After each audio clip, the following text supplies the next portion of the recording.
Welcome to the Empowered Slacker Society, where we believe in working smarter, not harder, so you have more time and energy for the things that truly matter. Each week, we share a powerful strategy with a new guest expert to help you achieve more with less effort. If you want to get these weekly tips, subscribe to the channel, follow the podcast, and be sure to sign up for our weekly email newsletter. Everything is linked below. Let's get into this week's tip. Hello, empowered slackers, and welcome to this week's Slacker Hack of the Week. I'm Claire, and through my company Pistachio Go, I help women ditch any fears they have about travel, especially solo travel, so they can explore the world with confidence and create travel memories they'll cherish for life. I am absolutely passionate about supporting women to put themselves first and go after their dreams. Aside from travel, I love many things, including self-improvement.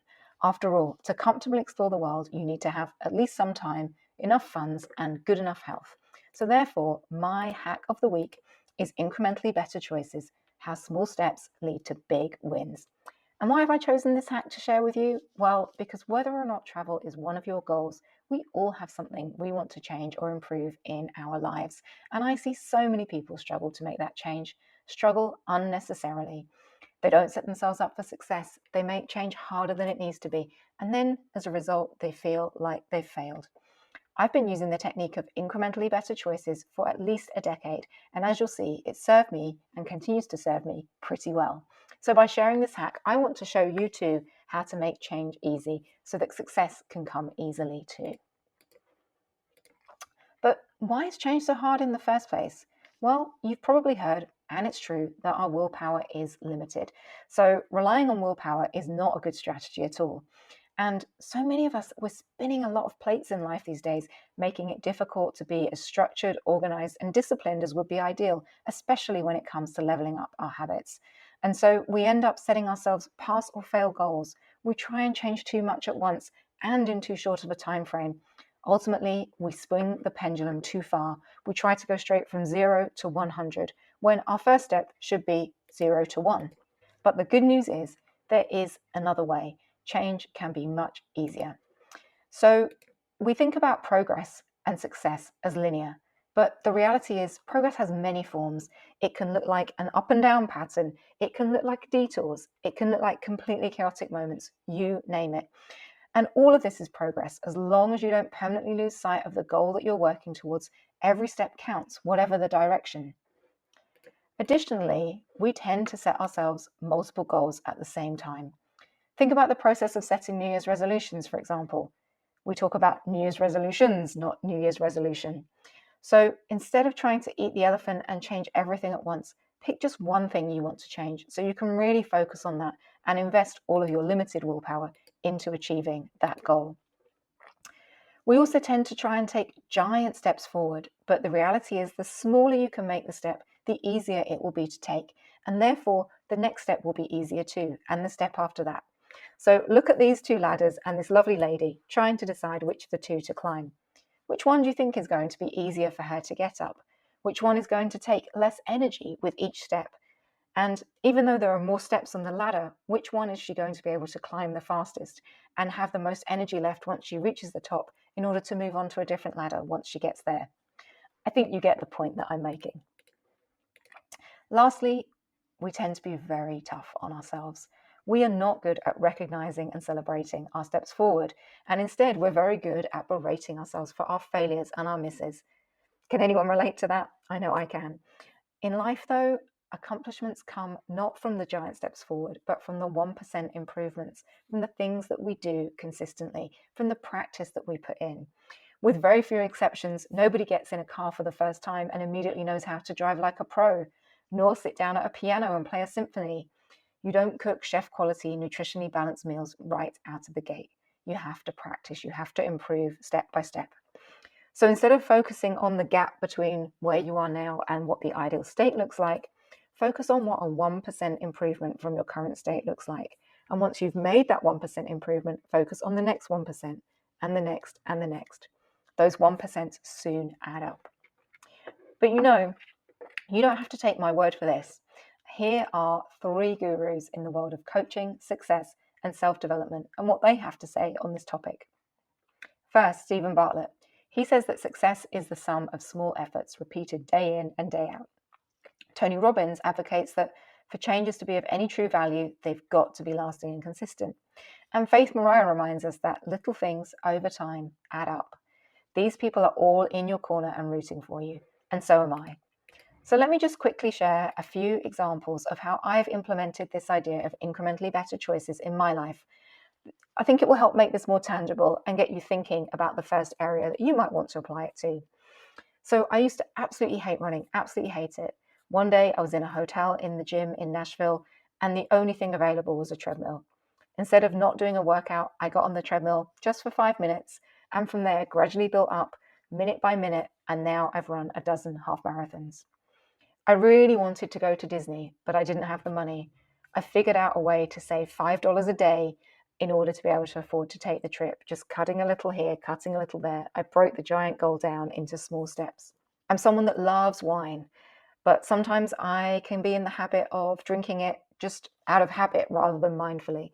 So for 3 years now, I've been tracking alcohol-free days so that I can learn to drink more mindfully. I didn't just wholesale give up drinking. I gradually started tracking and gradually started having more and more alcohol-free days each week and each month. Similarly, I've scaled back on soda and on desserts. And then now I realize it doesn't occur to me to have either one. They're not tempting anymore. But I didn't go just cold turkey and cut them out. I gradually had a little less soda to drink or desserts on fewer occasions until I didn't crave them anymore. And lastly, I've been gradually adding variety to my plate to broaden my nutrient intake and improve my overall nutrition. I've never been very good at eating fruit and veg, so I just found one thing that I enjoyed, tomatoes, then another, cucumber, then another, broccoli, then another, sweet potato. And by adding step by step, item by item, now I more or less eat the rainbow. It's important to reiterate, I did not try to do all of these things at once. Just one or perhaps two at the most. Remember, keep it focused. Your willpower is limited. These things do stack. I ran a half marathon earlier this year. I'm the same weight as I was when I was in college, and I'm treating my body better in my 40s than I have done in any previous decade. So perhaps this has got you thinking about some areas in life that you can apply this approach of incrementally better choices to. I really hope so. So let's get practical here. What are the steps you need to take to get started? Firstly, pick one thing to work on. Yes, just one thing. If you've got a few ideas in mind and you're struggling to pick, use the Wheel of Life tool to decide what you have the most motivation for right now. Second, decide on the smallest first step you can take to make progress on that one thing. The smaller and easier, the better. And then if you start to follow those steps and take action but are finding it difficult, just make the step even easier, even smaller. For example, perhaps you want to give up soda and you thought you would cut back from 4 cans a day to 3 cans a day, but that's too difficult. Well, cut back to 3.5. Get the mini cans from the supermarket instead. If you want to get more steps and plan to add 1,000 a day to your current total, but you're finding that too difficult, just try and add 500 instead. Or if that's too difficult, just try and add 100. And once that's comfortable, then add another 100. Just gradually build up little by little and you will get there. Patience is key. Thirdly, create a tracker to record your progress. This can be something very cute and creative, either online or in a handwritten journal, or it can just be as simple as a note on your phone. I've been tracking those alcohol-free days in Apple Notes for 3 years now, and it works. But the important thing is, however simple, make sure you're tracking your progress. It will help you see it, it will keep you accountable, it will keep you motivated, it will show you those 1% improvements so that you can celebrate them. Do not skip this step. Lastly, one area that can be really difficult, giving things up can feel hard. That can make it harder to make the changes. So consider, instead of depriving yourself, what can you replace or add rather than taking away?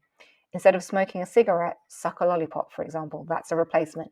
Instead of having a can of soda, drink a glass of water or even a glass of milk. I don't know, whatever works for you.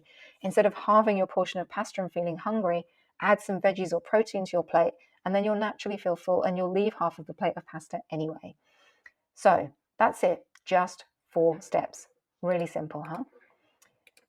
At this point, I just want to give you a quick reminder about progress. Remember, it takes many forms. This is one of the areas that people can get tripped up. They slip back one day, or they feel like their progress isn't going in that straight line. It's back and forth or up and down.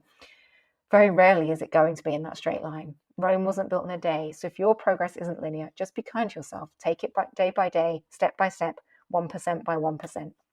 One of my favorite pieces of advice I give it to myself and to others, is to think about what would you say to a friend who was in this situation? Would you berate her for slipping back, for going from 10,000 steps a day to 9,500? No, of course you wouldn't. You would tell her that she's still doing great, that the 9,500 is better than most people, and that she can build back up to 10,000. So treat yourself like you would treat your friends. So at this point, we're coming to the end of this brief session. So here are your next steps so that you can start to implement the approach of incrementally better choices in your life and start taking small steps to lead to those big wins. First, follow the 4 steps we just outlined. Pick one thing to work on, take the smallest step possible, track your progress, and add or replace rather than depriving yourself. Second, use the tools that I'm about to share with you to help you. And thirdly, enjoy your growth 1% by 1%. It's that simple. And to make things even simpler, here's my gift to you, a beautiful workbook containing the Wheel of Life exercise and an action tracker so you can recognize and celebrate your progress towards that permanent change. Simply scan the QR code here or go to bit.ly/Wheel of Life to get access. Just make sure Wheel of Life is all caps or it will take you to the wrong page. And do let me know what incrementally better choices you decide to make. I cannot wait to hear all about your dreams. You've got this. Bye-bye. We hope you enjoyed this Slacker hack of the week. Remember, smart work beats busy work. Until next time, stay empowered, stay slacking. If you want to do a good deed of the day and help us grow the channel and bring you even more amazing content, leave us a comment, subscribe, leave us a review, do all the things. We'll see you guys next time.